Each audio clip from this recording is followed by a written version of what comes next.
नाम कौन से राम का जपना है। यानी पूर्ण गुरु से उपदेश लेकर भक्ति तो करनी है, लेकिन पूर्ण गुरु हमें किसका नाम देगा, कौन से राम का नाम देगा, कौन से भगवान का नाम देगा, और राम कौन है, वो भगवान कौन है, इसकी जानकारी भी होनी आवश्यक है। अब आप और हमने तो केवल यही सुन रखा है धर्म गुरुओं से कि त्रेता युग में रामचंद्र जी आए थे, दशरथ जी के पुत्र थे, वही राम है, उन्हीं का नाम जाप करना है। लेकिन भाई और बहनों, दशरथ पुत्र रामचंद्र जी का नाम जपने से किसी की मुक्ति ना हुई है, ना किसी की मुक्ति हो सकती है। और यदि दशरथ पुत्र रामचंद्र जी खुद का नाम खुद जपें तो भी उनकी मुक्ति नहीं है। परमात्मा कहते हैं, राम राम सब जगत बखाने और आदि राम कोई बिरला जाने। कि रामचंद्र जी जो त्रेता युग में हुए थे उनका नाम तो सब कोई जानता है, राम राम सब जगत बखाने, पर आदि राम, सबसे पहले वाला राम जो सतयुग में भी था, श्री रामचंद्र जी का जन्म तो त्रेता युग में हुआ था, उससे पहले सतयुग था, सतयुग में भी लोग राम का नाम जपा करते थे। तो वो राम है आदि राम, और उसका नाम है कबीर देव, कबीर राम, कबीर भगवान, कबीर अल्लाह। उस कबीर राम का नाम जपने से आप और हमारी मुक्ति होगी। गीता जी के अध्याय नंबर 15 का श्लोक नंबर 16, दो इमो पुरुषों लोके क्षर च अक्षर। यानी इस संसार में दो भगवान है, क्षर और अक्षर। क्षर पुरुष ये काल है, ये ब्रह्म है, ब्रह्मा विष्णु महेश का पिता है, ये दुर्गा का पति है। और अक्षर ये 7 संख्य ब्रह्मांड का स्वामी है। तो गीता अध्याय नंबर 15 श्लोक नंबर 16 में दो भगवानों की जानकारी दी है। दो इमो पुरुषों लोके क्षर च अक्षर। अनुवाद, इस संसार में 2 प्रकार के भगवान है। क्षर यानी नासवान, ये काल 21 ब्रह्मांड का स्वामी जो जन्म और मृत्यु में है। दूसरा अविनाशी है, तो ये भी जन्म और मृत्यु में, लेकिन ये इस काल की एवज में, इस काल की तुलना में काफी लंबे समय तक जीवित रहता है, इसलिए अक्षर पुरुष को अविनाशी कहा गया है।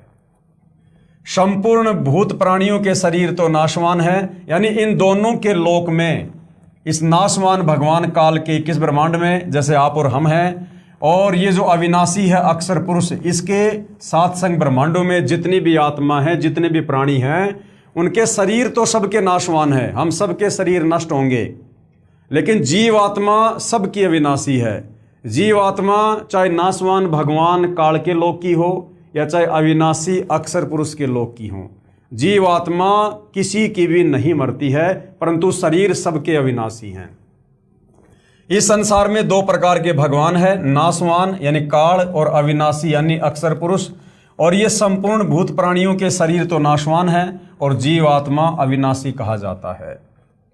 गीता जी के अध्याय नंबर 15 का श्लोक नंबर 17 क्या कहता है कि इन 2 भगवानों के अलावा, जो कि दोनों ही नाशवान हैं, जन्म और मृत्यु में है, इन दोनों के अलावा जो तीसरा भगवान है वो है श्रेष्ठ भगवान, सर्वश्रेष्ठ उत्तम।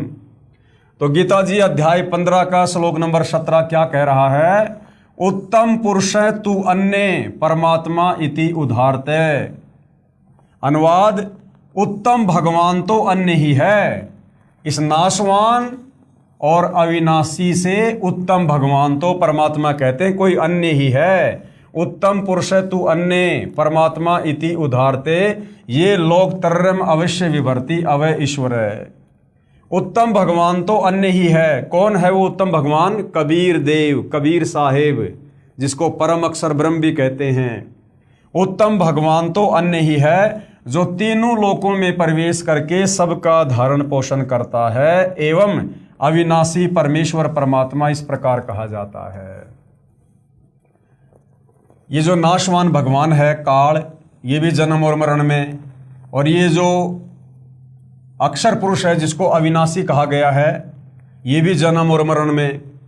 परंतु गीता अध्याय 15 श्लोक नंबर 17 में जिस उत्तम पुरुष की बात की गई है कि उत्तम पुरुष तु अन्य परमात्मा इति उदाहरते, कबीर देव, कबीर साहिब कहते हैं उत्तम भगवान तो अन्य ही है जो तीनों लोकों में प्रवेश करके सबका धारण पोषण करता है। कौन कौन से तीनों लोकों में? ये कबीर भगवान, ये कबीर परमात्मा, सारी सृष्टि के मालिक, ये इस काल के 21 ब्रह्मांड में भी सभी आत्माओं का पालन पोषण करता है। सबके भोजन पानी की व्यवस्था ये कबीर भगवान करता है काल के 21 ब्रह्मांड में। और अक्सर पुरुष के साथ संग ब्रह्मांड के जीव आत्माओं की भी भरण पोषण की जिम्मेदारी इस कबीर भगवान की, उत्तम पुरुष की ही है। और जहां ये उत्तम पुरुष रहता है, ये कबीर भगवान रहता है शतलोक में। शतलोक के जो और लोक है, ऊपर के 3 लोक, उनमें भी ये कबीर भगवान ही सबका पालन पोषण करता है। तो एक लोक हो गया इस काल का 21 ब्रह्मांड, दूसरा लोक हो गया अक्सर पुरुष के साथ संग ब्रह्मांड, और तीसरा लोक हो गया ऊपर के 4 लोक, शतलोक, अलकलोक, अगमलोक और अनामी लोक। तो कहते हैं जो तीनों लोकों में प्रवेश करके सबका धारण पोषण करता है वो उत्तम भगवान तो अन्य ही है, वो तो कबीर परमात्मा है। उत्तम भगवान तो अन्य ही है जो तीनों लोकों में प्रवेश करके सबका धारण पोषण करता है। एवं अविनाशी परमेश्वर परमात्मा इस प्रकार कहा गया है। और इस परमात्मा का कभी भी विनाश नहीं होता, इस परमात्मा को कभी भी काल नहीं खाता है, ये परमात्मा कभी भी नष्ट नहीं होता है, ये वास्तव में अविनाशी है। कबीर परमात्मा ने अपनी वाणियों में कहा है, कबीर अक्सर पुरुष एक पेड़ है, निरंजन वा की डार, और तीनों देवा ब्रह्मा विष्णु महेश शाखा भये पात रूप संसार। ये विस्तार से हमें समझ में आएगा जब हम सृष्टि रचना पर चलेंगे, तब ये वाणियां हमें विस्तार से समझ में आएंगी कि अक्सर पुरुष क्या है, निरंजन क्या है, और ये ब्रह्मा विष्णु महेश ये क्या है, और पात रूप संसार क्या है। कबीर 3 देव को सब कोई ध्यावे, यानी इस काल के लोक में ब्रह्मा विष्णु महेश को तो सब कोई पूजता है अज्ञानता में भगवान मानकर। और चौथा देव का मर्म न पावे, और चौथे का किसी को पता नहीं। चौथा इनका पिता काल भगवान, ये ब्रह्म, इस ब्रह्म की साधना कोई नहीं करता एक आध को छोड़ के, सब लोग इन तीनों देवताओं की पूजा करते हैं। 3 देव को सब कोई ध्यावे, चौथा देव का मर्म न पावे, और चौथा छोड़ पंचम ध्यावे, कहे कबीर सो हम पे आवे। इस चौथे को, इस काल को छोड़कर जो पांचवा कौन? खुद कबीर भगवान, जो उसका ध्यान लगाएगा, उसकी भक्ति करेगा पूर्ण गुरु से नाम लेकर, तो कहते हैं कहे कबीर सो हमरे आवे, यानी वो हमारे सतलोक में आ जाता है। कबीर 3 गुणन की भक्ति में भूल पड़े संसार। 3 गुण कौन से हैं? रजगुण ब्रह्मा, सतगुण विष्णु, तमगुण शंकर, यानी 21 ब्रह्मांड के सभी प्राणी इन तीनों गुणों की भक्ति में पड़ा हुआ है। आध्यात्मिक नासमझी के चलते 3 गुणन की भक्ति में भूल पड़े संसार, कहे कबीर निज नाम बिन कैसे उतरे पार। निज नाम यानी कबीर परमात्मा का वो असली नाम, सार नाम, सार शब्द, कहते हैं जब तक वो पूर्ण गुरु से प्राप्त नहीं होगा, तुम कैसे काल के 21 ब्रह्मांडों से पार उतर जाओगे, तुम कैसे मोक्ष प्राप्त कर जाओगे, सतलोक चले जाओगे। कबीर ओंकार नाम ब्रह्म का, ओंकार ये किसको कहा जाता है? काल ब्रह्म को। ये करता मत जान, इसको भगवान मत जानो जिसका ओम नाम है, इस काल का, इस ब्रह्म का। साचा शब्द कबीर का, पर्दा माई पहचान। सच्चा नाम तो कबीर परमात्मा का है। तत्वदर्शी संत से उपदेश लेकर उस सार शब्द का जाप कर, तब मुक्ति होगी। कबीर 3 लोक सब राम जपत है, जान मुक्ति को धाम। 3 लोक के प्राणी केवल राम को ही परमात्मा मानकर उसका नाम जपते, राम राम राम राम राम राम, या विष्णु विष्णु विष्णु विष्णु। कहते हैं 3 लोक के प्राणी विष्णु को ही सब कुछ मान रहे हैं। 3 लोक सब राम जपत है, जान मुक्ति को धाम। और रामचंद्र वशिष्ठ गुरु किया, तिन कही सुनायो नाम। और उस रामचंद्र ने खुद वशिष्ठ को गुरु बनाया, और वशिष्ठ ने रामचंद्र जी को ओम मंत्र दिया, तब कहीं जाकर थोड़ा बहुत जुगाड़ ऊपर विष्णु लोक में जाने का रामचंद्र जी का हुआ। यानी दुनिया तो नासमझी में राम राम राम राम जप रही है कि हमारी मुक्ति हो जाएगी, और रामचंद्र जी ने त्रेता युग में ओम नाम का जाप किया। यानी भाई और बहनों, रामचंद्र जी तो ओम नाम का जाप कर रहा है मुक्ति के लिए, और हम लोग राम राम राम राम राम राम जाप कर रहे हैं। अरे राम तो उनके शरीर का नाम था, शरीर का नाम उनकी पहचान थी, राम कोई मंत्र नहीं है। तो ये दुनिया इस प्रकार से तत्वदर्शी संत के अभाव में भूली बैठी है। कबीर राम और कृष्ण अवतार हैं, इनका ना ही संसार। जिन साहिब संसार किया, सो किन्हू ने जन्या नार। कहते हैं ये दुनिया तो राम और श्री कृष्ण जी को ही परमात्मा मानकर ये सोच रही है कि सारी संसार इन्होंने बनाया, इन्होंने रचा है, ये दुनिया राम और श्री कृष्ण जी ने बनाई है। और कहते हैं जिन साहब संसार किया, लेकिन जिस परमात्मा ने संसार को रचा सो किन्होंने जन्या नार, उस परमात्मा कबीर जी को किसी नारी ने पैदा नहीं किया, वो कभी किसी माँ से जन्म नहीं लेता। रामचंद्र तो जो है नारी से जन्म लेकर फिर ये आगे चलकर लोक वेद के आधार से भगवान कहलाए। लेकिन जिस परमात्मा ने सारे संसार को रचा है, राम कृष्ण को भी बनाया, वो परमात्मा कभी माँ के गर्भ से जन्म नहीं लेता है। कबीर चार भुजा के भजन में भूल पड़े सब संत। चार भुजा यानी ये ब्रह्मा विष्णु महेश, इन्हीं की भक्ति में पूरा संसार भूला बैठा है। कबीरा सुमरे तास को जाके भुजा अनंत। कबीर परमात्मा कहते हैं कि हम तो उस भगवान की पूजा भक्ति करते हैं जिसकी अनंत भुजा हैं, जो अनंत कलाओं का स्वामी है।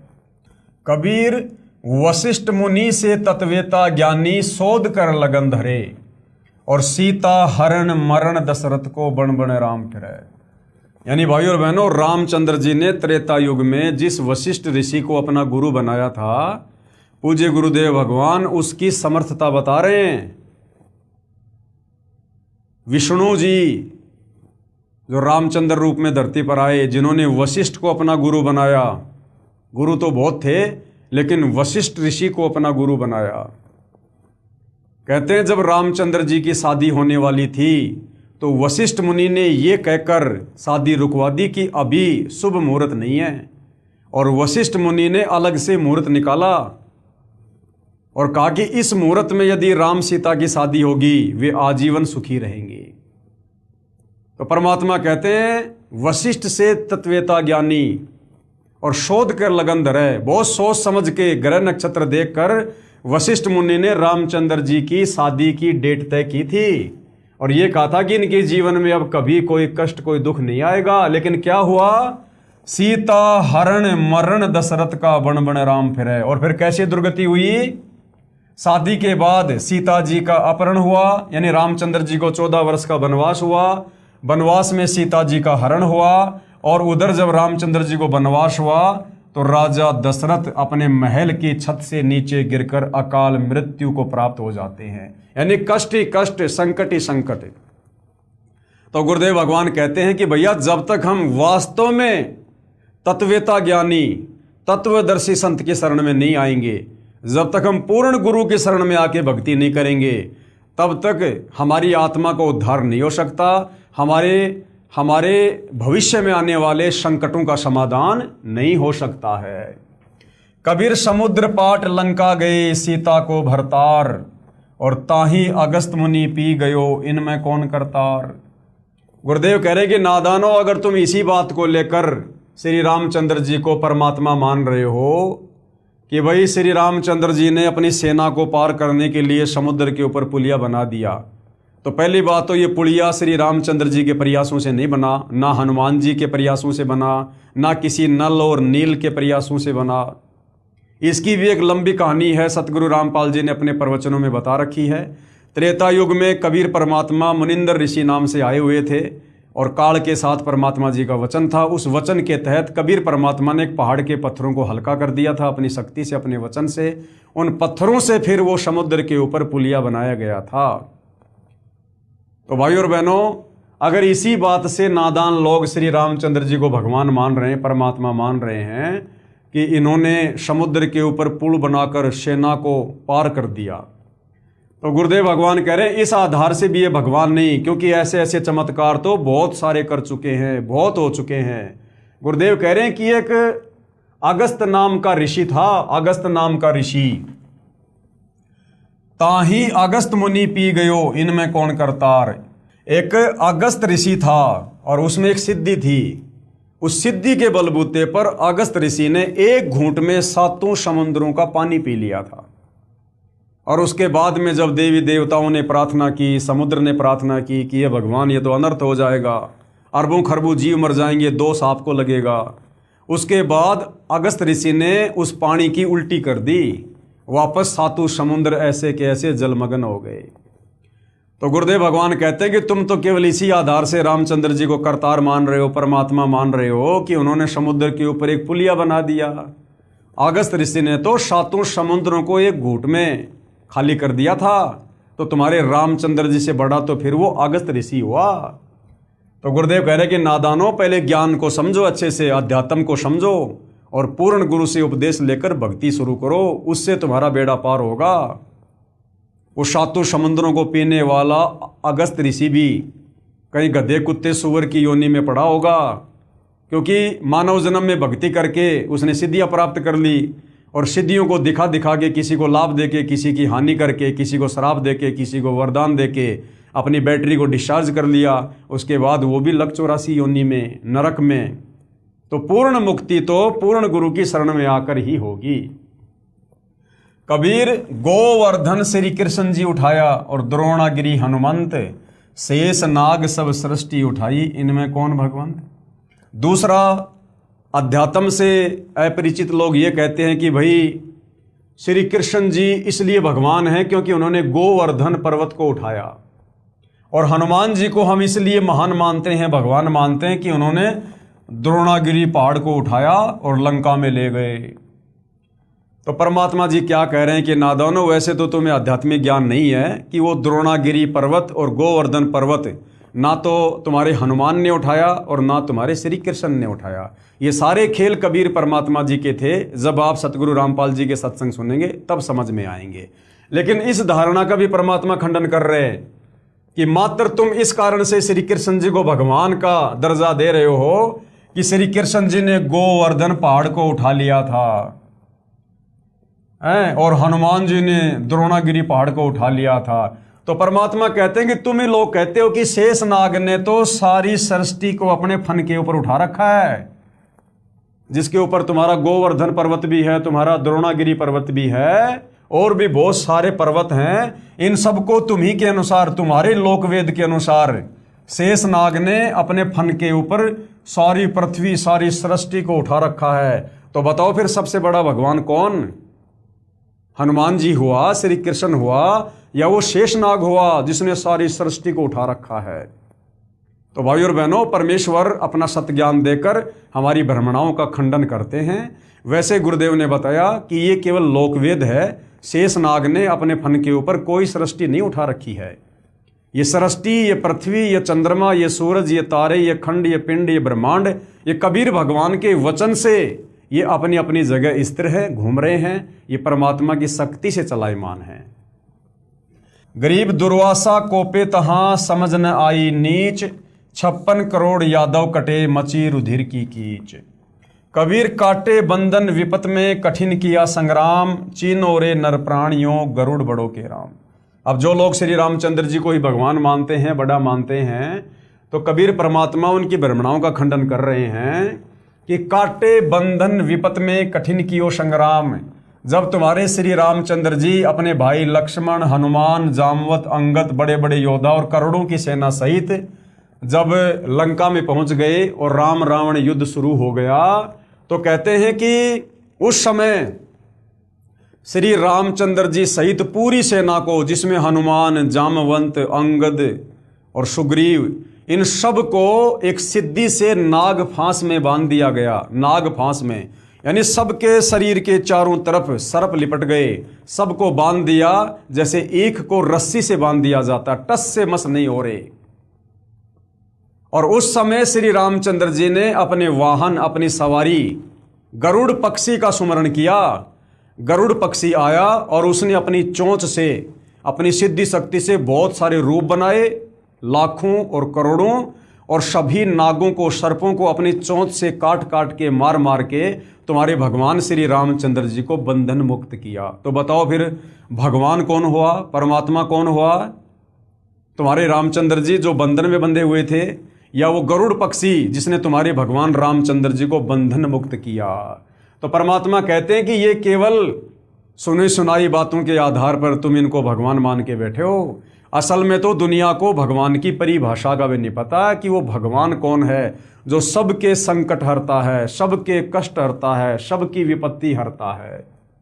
बंधन काटे विपत्ति में, कठिन किया संग्राम, चिन्होरे नर प्राणियों, गरुड़ बड़ो अकराम। कि अब थोड़ा बहुत विचार करो, अपनी बुद्धि पर जोर दो कि वो गरुड़ पक्षी बड़ा हुआ या तुम्हारे रामचंद्र जी बड़े हुए। कबीर कहे कबीर चित चेत हूं, शब्द करो निर्वार, श्री रामचंद्र को करता कहत है, भूल पड़े संसार। कबीर जिन राम कृष्ण निरंजन किया, सो तो करता न्यार, अंधा ज्ञान न बूझी कहे कबीर विचार। कबीर तीन गुणों यानी ब्रह्मा विष्णु महेश की भक्ति में भूल पड़े संसार, कहे कबीर निज नाम बिन कैसे उतरो पार।